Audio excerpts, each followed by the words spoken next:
The key thing for me, there's three key figures for me. One is trillion.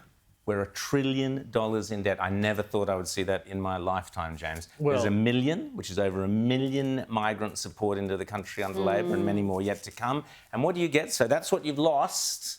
What have you got? A $5 tax cut. Ooh, wow. I mean, it's clear that the Labor government has failed on every single issue. It's not a hard story to tell. Well, no, it's not. And, I think really Peter Dutton needs to urgently take a page out of Tony Abbott's playbook, because Tony Abbott, as opposition leader, was incredibly effective. He was incredibly effective at crystallizing exactly what was wrong and what they would do to stop the things that had gone wrong. Labor's got a great big green tax that is not just on your power bill, but it's on everything that you consume. It's your food, it's your power, it's everything that you consume. The $1 trillion debt, again, I don't even know, frankly, how clued into the deficit people are these days. I feel like that issue has come off. I think it's much more local. I think it's much more hip pocket sort of thing. So, it's the great big green tax on everything.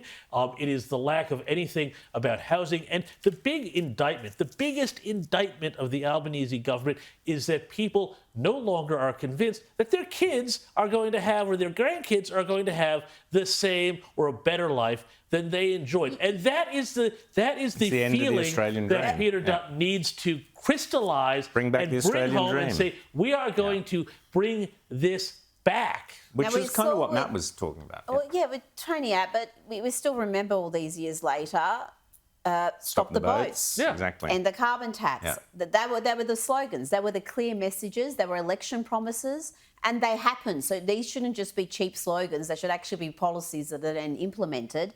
But it's easy to paint a picture.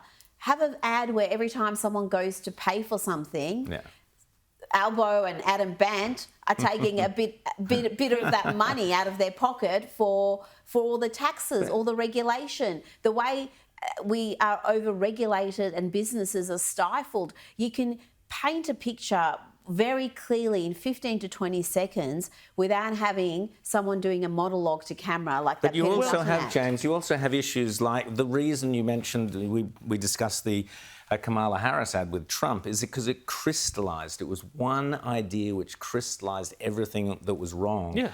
Which is a cultural issue. In Australia, the cultural issue, which the coalition have already won, was the voice.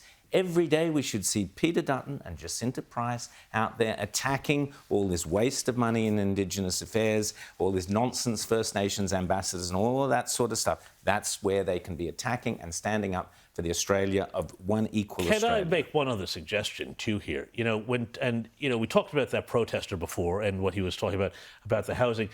This is how they should actually be talking. They should be saying, Labor is not for you. Labor is not for your kids. They are for bringing in people who will vote for them and staying in power forever. Do you want that? But the other point I'd make, too, just on the Tony Abbott stuff, you remember how absolutely furious the ABC and the Herald and the Age were at him every day. And I think, Peter Dutton should wake up every morning and he should look at the headlines on the ABC and the Herald and the Age. And if they are not furious with him, then he needs to have a big spray at his advisors and say, let's get them angry because they're the ones we want angry because they're not voting for us anyway.